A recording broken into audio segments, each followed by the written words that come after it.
Hi there GMC owners, today in your 2019 GMC Sierra 2500 HD, we're going to be taking a look at and showing you how to install Demco's Air Force One supplemental braking system. Demco's Air Force One supplemental braking system will apply the brakes in our truck here when we hit them in our motorhome, and it's specifically designed to work with air brakes, so it'll send that direct air pressure out, giving us truly proportional braking with our vehicle here. The main operating unit here installs underneath the hood of your vehicle and will take that air pressure from your motorhome and direct it to the cylinder that's located on the pedal to activate the brakes. It also stores a charge in here so that way you can have a breakaway switch. So in the event of a catastrophic disconnect, the charge that's in here can also apply the brake when the pin gets pulled. I'm now in the motorhome and I'm going to go ahead and press the brakes, and you should see the cylinder activate and press the pedal in our truck here. And when I release the brakes, the pedal releases as well. And you will get a breakaway switch pin included with the kit. This will also apply the pedal when the pin gets pulled. When you press the brakes on your motorhome, air will transfer out the fitting that you'll install on the motorhome, go through the cable that comes included in the kit, send it to the fitting that's located here on our vehicle side, and go up to the unit that will direct it to the cylinder. This system does come with two different options. There is an LED option that'll install a light inside of the vehicle that you can watch with your rear view camera, or the wireless option, which is what we installed today. So it has a transmitter in the vehicle that sends a signal to the receiver here that just gets powered by our 12-volt outlet. This will give us real-time feedback of when the system's operating. I'm going to press the brake here in the motorhome, and we can see it's illuminated there. I'm going to continue to hold the brake because it does have a buzzer feature. There goes the buzzer. After the brakes have been applied for so long, that will activate. That'll just let you know that if you have something hanging up. I'm going to release the brakes and you'll see that it will go off. And now that it's gone off, but in the event that you're not on the brakes and you hear that buzzer, that'll let you know, hey, I need to pull over and see why my brakes are still applied, and you can take care of that issue. Now I can see we're in traffic. This could be an annoyance, so there is an option to turn the buzzer off here on the back of the unit when you're in that stop and go traffic, so you don't have to listen to this the whole time you're on and off the brakes kind of for long periods of time. There's 5 main components you'll need when flat towing your vehicle behind your motorhome. You'll need your tow bar, which is your connection between your motorhome and your vehicle. Your safety cables, which is a supplemental connection in addition to your tow bar. You'll need your base plate, which provides the connection point on your vehicle to attach your tow bar to. You'll need your diode wiring, which will take all the lighting signals from your motorhome, transfer it to the lights at the back of your vehicle so people will know your intentions when going down the road, and your supplemental braking system, which will activate the brakes in the vehicle when you press them in your motorhome to help you come to a safe stop. So now that we've covered some of the features of our system, let's go ahead and head into the shop and show you how to get it installed. We're going to start on the truck side first, but we do have some components we'll need to install here on the motorhome as well. We'll begin our installation here on our vehicle by mounting up all the major components.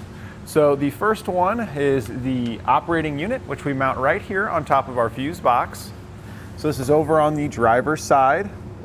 The fuse box cover is a great place to mount up your unit. It keeps it plenty secure.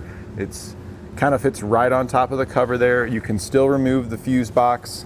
You have to pull it on the tabs, so the lid still will come off of there. The tabs in the back get a little sticky there, but you can see that it's still fully accessible, so that way it's not interfering with anything. You can see how we mounted it. We did drill some holes in the side of the paneling there and use cable ties to secure it, and then we used silicone on both inside and outside to seal it back up to prevent moisture from entering inside the fuse box. And while we're still outside the vehicle here, we also mounted up the connection point where you'll hook your hose to connect it between your motorhome and your vehicle. This is the male side, so make sure you put this on the vehicle side. The female side would go over on your motorhome. Now it does typically come inside of a bracket, and you can use a couple of screws to run it into the bumper, but depending on your base plate, you might have a mounting location where you could put it.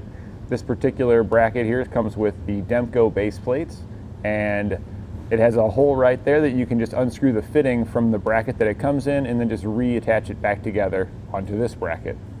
And then just to the outside of that, we've got our breakaway switch mounted up here.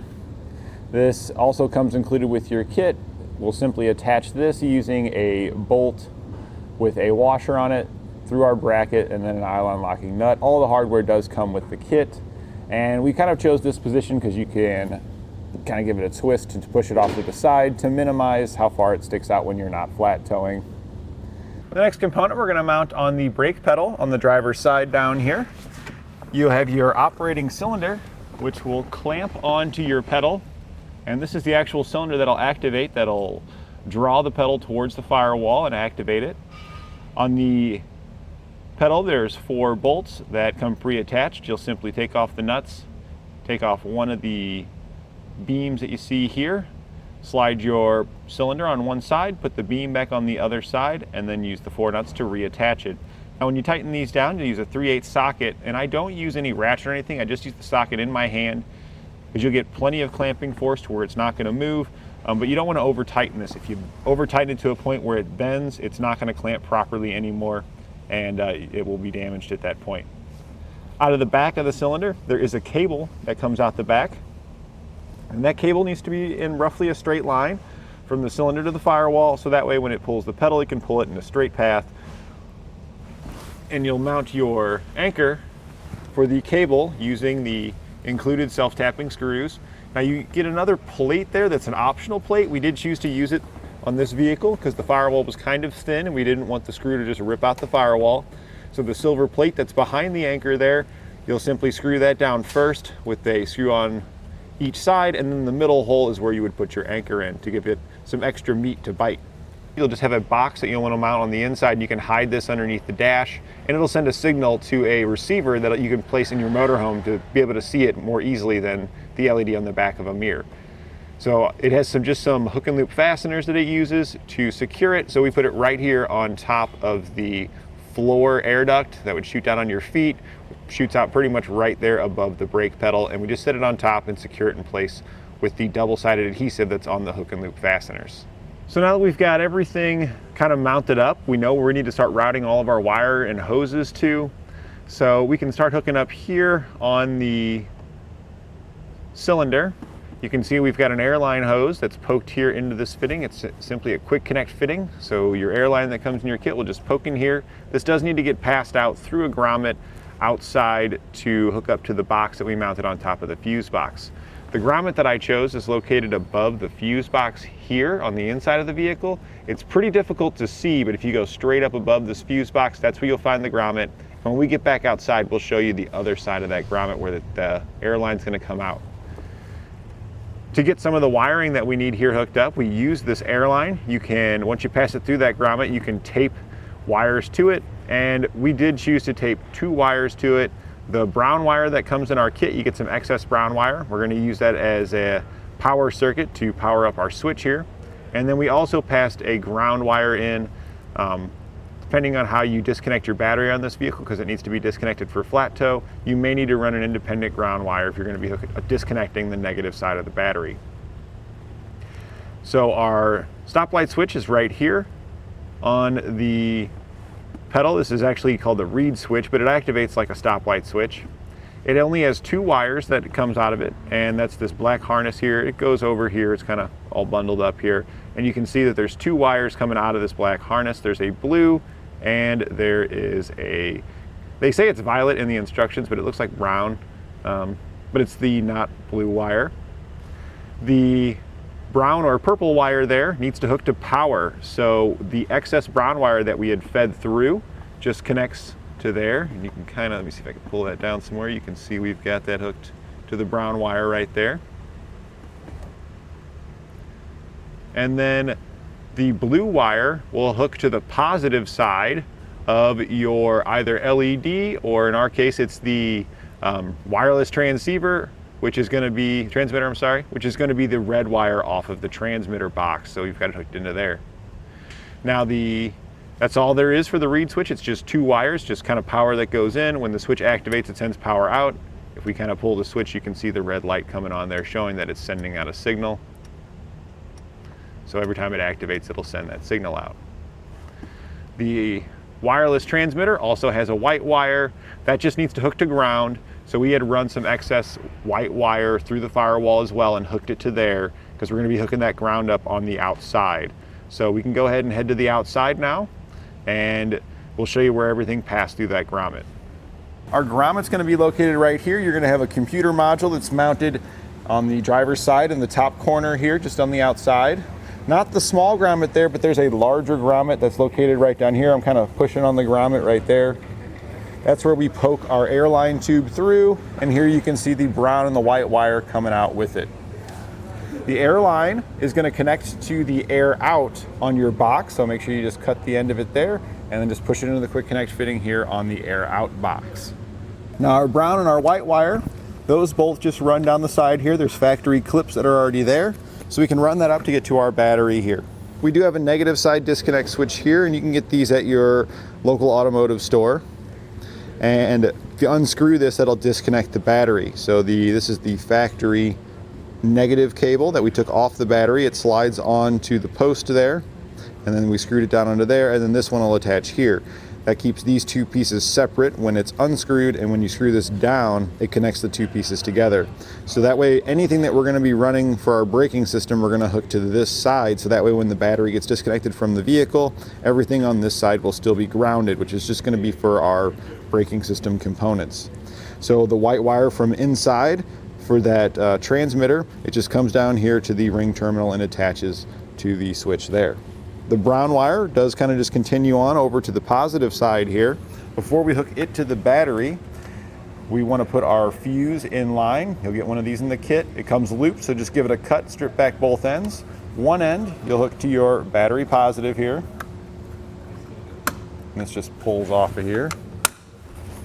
And we just remove the nut here with a 13mm socket, slid our ring terminal on there after crimping it onto one end, and then snugged it back down.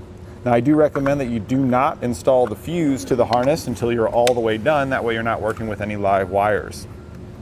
The other side of our fuse harness, we actually connected two wires. We're connecting to the brown wire that goes inside to power up that transmitter. And we're also hooking to the orange wire coming from the breakaway switch that we had mounted in the front. That way it'll power it up. We're using heat shrink butt connectors for all of our connections there, so we can seal those up to prevent any corrosion from occurring inside. Now our breakaway switch has another wire coming off of it. It has a black wire, and you can see that's right here. We routed both the wires up together. This black wire wasn't quite long enough to reach its destination, so we did need some additional black wire there to extend it further. It's going to go back down the side towards our operating unit. The operating unit here has two wires coming out of it. They're both black, and it doesn't matter which black wire you hook it to. The breakaway switch black wire just hooks to either of these, and then the other black wire will hook to ground. So if you follow it back, it goes back to the battery and connects to that negative post. We're at the same location over here. Again, it was a little bit too short from the box, so we extended it with some white wire to reach the ground location there at the battery. So you're getting pretty close to finishing up your installation here on the vehicle side. We've got the air in, the vacuum, and the exhaust port here that we need to address. So this particular vehicle is a hydro boost vehicle. The brake booster is powered by power steering fluid pressure. So with this particular type of setup, you'll get a small baggie that is a hydro boost kit. It comes with a plug. So you'll cut some of the vacuum line that comes in your kit off, just about a short couple inch extension there, and then you'll put the plug that comes in that little baggie into there. The exhaust port here, normally you would leave this open, but also included in that little hydro boost kit, you'll get a small rubber plug. It's very small. It's only probably the size of like the tip of a piece of a pencil, like a number 2 pencil. And you'll poke that into the small port there, and then you'll take the cap screw here and screw that on there. You'll use an 8mm socket to tighten that down. And now our air in, this is going to be coming from the RV. So this hose here is just going to go up to that fitting that we mounted at the front of the vehicle, and it also just pushes into a quick connect fitting. And then of course, again, the air out goes back to the cylinder inside the vehicle to activate it whenever we press the brakes on our motorhome. So now we're going to go ahead and pull in our RV and get that side installed. Now on our motorhome side, we've got a few components we're going to mount up, and then we're going to be hooking all those components together using the airline tubing that we've got left in our kit. So we can go ahead and start here at the back. You'll have a fitting that you need to mount at the back. This is the female side fitting, so it's got the collar that'll move on it. It does come with its own bracket, but we mounted it up by just unscrewing it from the two halves, and you can just separate those two, and then we drilled a hole here and just slid it right in and reattached it together to mount it up to this panel. Depends on your motorhome. If you've got a panel underneath, you can use the bracket that it comes with and just kind of drill it up. But we didn't want to go into the fiberglass, and we didn't want it hanging down too low on this motorhome. So we were able to hide it between the electrical connectors there by mounting it this way. So now we're going to go to where our tank is mounted. It's located behind the rear axle. So we're here at the back. We're going to slide in and head this way, and we'll run right into it. Our rear axle is right in front of us. That's the airbags for the suspension. And this is a cross beam that's behind the axle here. So we just mounted it right to the cross beam. We use the hardware that it comes included with to run it in there. It's open on the other side, so this is kind of like a C channel, this cross beam is, so you can reach the other side to poke your bolts through. There's a bunch of pre-drilled holes, so you can line it up with those in most cases and slide it through. It depends on your motorhome though, they are all going to be different. You might have to drill them. But the bracket here that's holding our tank has slotted holes. So that way you got kind of some leeway on where you want to mount that up. And then just put a washer and nylon locking down the other side and snug those down to mount up your tank. From there, we just need to tap into a few lines and hook those up. The end fitting here, the one that swivels, this is the output. It's next to the metered air connection.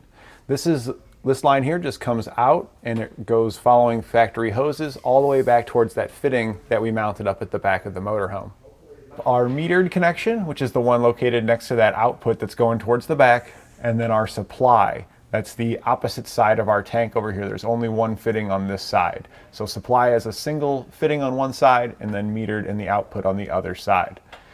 Both the metered and the supply we're going to route forward to meet our airline hoses, and those are pretty much right on the other side of our axle here.